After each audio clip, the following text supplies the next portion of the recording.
तो मूवी की शुरुआत में हम एक बुजुर्ग महिला को देख पाते हैं जिसे इस मूवी के अंदर नानी कहा गया है। अब नानी अपनी एक दास्तां सुना रही थी जिसमें वो ये बताती है कि कैसे उनको एक सेटर नाम की एंटिटी ने पजेस कर लिया है, जिसको वो डेविल मानते हैं, अपना सच्चा भगवान मानते हैं। खैर तभी हम ब्लैक एंड व्हाइट के अंदर कुछ सीन्स को देख पाते हैं जिसके अंदर एक घर को दिखाया जाता है। उस घर के बाहर एक मृत शरीर पड़ा हुआ था।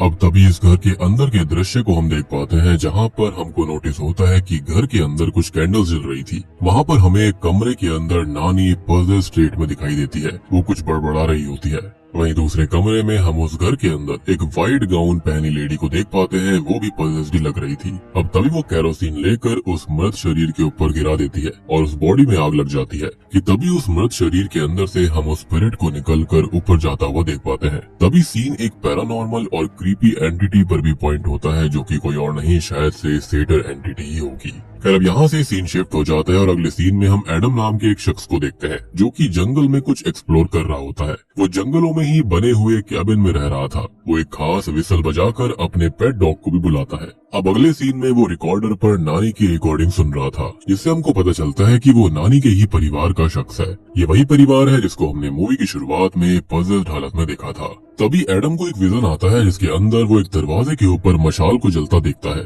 तभी उसके पेट डॉग के भौंकने से एडम का विजन टूट जाता है और वो प्रेजेंट टाइम में आ जाता है। यानी कि उसको भी यहाँ पर अजीब से विजन आया करते थे जैसे कि नानी के साथ हुआ करता। जिसके बाद एडम उस जंगल को फिर से एक्सप्लोर कर रहा होता है और उसको एक अजीब सा लकड़ियों से बना हुआ हट दिखाई देता है। वो उस हट के सामने अपना कैमरा फिक्स करता है, जिसके बाद वो वापस अपने कैबिन में आ जाता है जहाँ पर उसे उसका भाई पीट मिलता है जो कि उसके कैबिन में आया हुआ था। अब एडम ने जिस कैमरा को उस हट के सामने लगाया था ना, वो कैमरा ठीक से काम नहीं कर रहा होता। तो पीट जो होता है वो चेक करके ये बताता है कि इस कैमरा का एक कंपोनेंट खराब है। तो पीट अब उसे घर जाकर नाना जी के पुराने कैमरे का कंपोनेंट और कुछ बियर्स लाने के लिए कहता है। अब एडम उसी तरफ जाकर सारा सामान लेने लगता है और वहीं पर पीट नानी से बात कर रहा होता है। उस समय सभी सीन्स ब्लैक एंड व्हाइट में दिखाई दे रहे थे। अब बातचीत के दौरान नानी बताती है कि उनको स्किज़ोफ्रेनिया है, यानी कि उनकी याददाश्त जा रही है। इसी वजह से उन्हें कुछ भी याद नहीं रहता। उन्हें ये तक याद नहीं है कि उनके हस्बैंड की मृत्यु कब हुई थी, लेकिन वो शुक्रगुजार है कि उनके हस्बैंड की मृत्यु के बाद भी उन्हें यहाँ पर रहने दिया गया था। अब पीट और एडम दोनों नानी के ग्रैंडसन ही होते हैं, बावजूद इसके नानी उन्हें भी नहीं पहचान पा रही थी। अब इधर एडम अपना सामान लेकर बाहर आता है तो उसको एक अजीब सी एबनॉर्मल टाइप की लड़की दिखाई देती है जिसका नाम ईवी होता है। ईवी एडम को अपना नाम बताती है और उससे ये पूछती है कि क्या एडम को किसी हेल्प की जरूरत है, जिस पर एडम नाम में सर हिलाता है और फिर ईवी वहाँ से चली जाती है। एडम भी अब कैमरा का सामान और बियर लाकर पीट के साथ निकल जाता है। काफी ज्यादा रात हो चुकी थी और पीट घर चला जाता है और एडम नानी की रिकॉर्डिंग को ही सुन रहा था।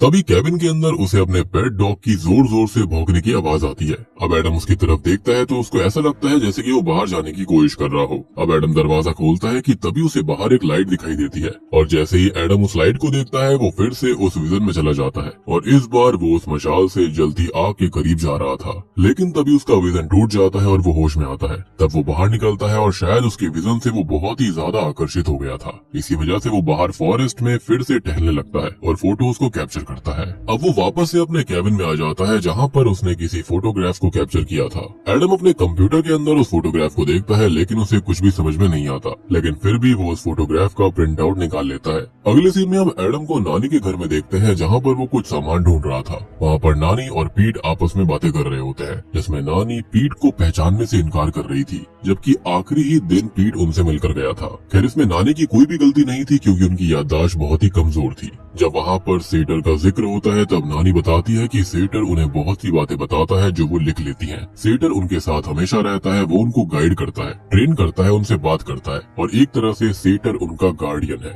और नानी ये सारी बातें बताते वक्त कुछ लिख भी रही होती है। वहीं हम दूसरे सीन में एडम को देख पाते हैं जो कि घर के अंदर घूमते टाइम कुछ यादों में खो जाता है जो कि इसी घर से रिलेटेड थी। बाद में पीट एडम को छोड़ने जाता है और वो उन फोटोग्राफ्स के बारे में बात करता है। फिर पीट वहाँ से चला जाता है और एडम भी अपने कैबिन में आ गया था। वो अपने कैबिन में होता है और जब उसे बाहर से विस्परिंग सुनाई देती है वो बाहर आता है तो उसको ईवी खड़ी मिलती है। ईवी अपने हाथ में एक एल्बम लिए खड़ी हुई थी जिसके अंदर एडम की माँ के फोटोग्राफ भी मौजूद होते हैं। अब अपनी माँ की फोटोग्राफ को देखते ही एडम दोबारा से विजन्स में खो जाता है। जब वो विजन से जागता है तब उसे ईवी वहाँ पर नहीं दिखती। अब वो अपने हाथ में लालटेन लिए उस जंगल वाले फोटोग्राफ को खोजने जाता है और तब उसको वो जंगल वाली फोटोग्राफ नहीं मिलती। वो फोटोग्राफ को अपने कैबिन में इधर उधर ढूंढने लगता है और तभी नानी की रिकॉर्डिंग अपने आप प्ले हो जाती है, जिसके अंदर नानी कह रही होती है कि सेटर ने तुम्हें ढूंढ लिया है और वो तुम्हारे सारे तौर तरीके जानता है। तभी एडम को उसके कैबिन के अंदर हिरन का मास्क पहने एक आदमी दिखता है। उसने जानवर की खाल भी पहनी हुई थी और उसी आदमी के हाथ में वो फोटोग्राफ भी होती है जिसे एडम ढूंढ रहा था। उस वक्त फिर से नानी की रिकॉर्डिंग प्ले होती है, जहाँ पर वो ये कह रही थी कि सेटर तुम तक पहुँच जाएगा, वो तुम्हें अंधेरे में मिलेगा। अब तभी वो हिरन वाला मास्क पहना हुआ स्ट्रेंजर अपना मास्क हटाता है, जो कि बहुत ही अजीब सा दिख रहा था। तभी एडम उस आदमी की तरफ गन पॉइंट कर देता है और जैसे ही वो उसकी तरफ गन पॉइंट करता है, उसके हाथ में रखा लालटेन बुझ जाता है और जब दोबारा से एडम टॉर्च जलाकर कैबिन में देखता है तो उसे वो स्ट्रेंजर कहीं भी नजर नहीं आता।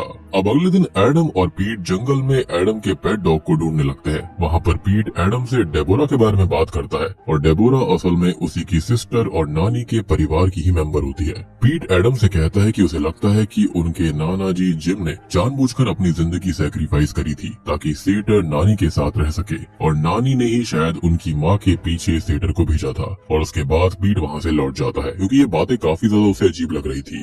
मीनवाइल एडम अपने कैबिन में कैंडल्स जलाकर ईवी की दी हुई एल्बम को देखने लगता है। एल्बम के अंदर उसे अपनी ढेर सारी मेमोरीज याद आती हैं, जिसमें उसे उसकी सबसे स्पेशल मेमोरी उसके बर्थडे की थी, जब नाना नानी समेत उसके पूरे परिवार ने उसका बर्थडे सेलिब्रेट किया था। अब उस फ्लैशबैक में हमको ये पता चलता है कि जिस तरह एडम की नानी को सेटर पजस करके ये बात करता है, उसी तरह से सेटर एडम की माँ को भी पजस करके उनको कंट्रोल करता था। वहीं उस फ्लैशबैक में डेबोरा एडम से पूछती है कि क्या सेटर तुमसे भी बातें करता है। तभी एडम का विजन टूट जाता है और उसे अपने कैबिन के बाहर कुछ हलचल सुनाई देती है। वो तुरंत ही दरवाजा खोलकर टॉर्च लिए बाहर जाता है। वो थोड़ा आगे बढ़ता है कि तभी उसे सामने ईवी पेड़ों से बंधी हुई दिखाई देती है। अब एडम उसे खोलने की कोशिश करता है कि तभी अचानक से वो पजेस्ड होकर ईवी का गला दबाने लगता है, लेकिन फिर वो होश में आकर उसे छोड़ देता है और ईवी डर के मारे वहाँ से भाग जाती है। तभी एडम को वहाँ पर वो कैबिन वाला शख्स दिखाई देता है और फिर ईवी को कोई फोर्स ऊपर हवा में लेविटेट कर देती है और एडम ये देखकर बहुत डर जाता है और भागकर अपने कैबिन में आ जाता है। ऐसा लग रहा था जैसे कि किसी दूसरी दुनिया के शख्स ने उसको एज अ सैक्रिफाइस बुला लिया।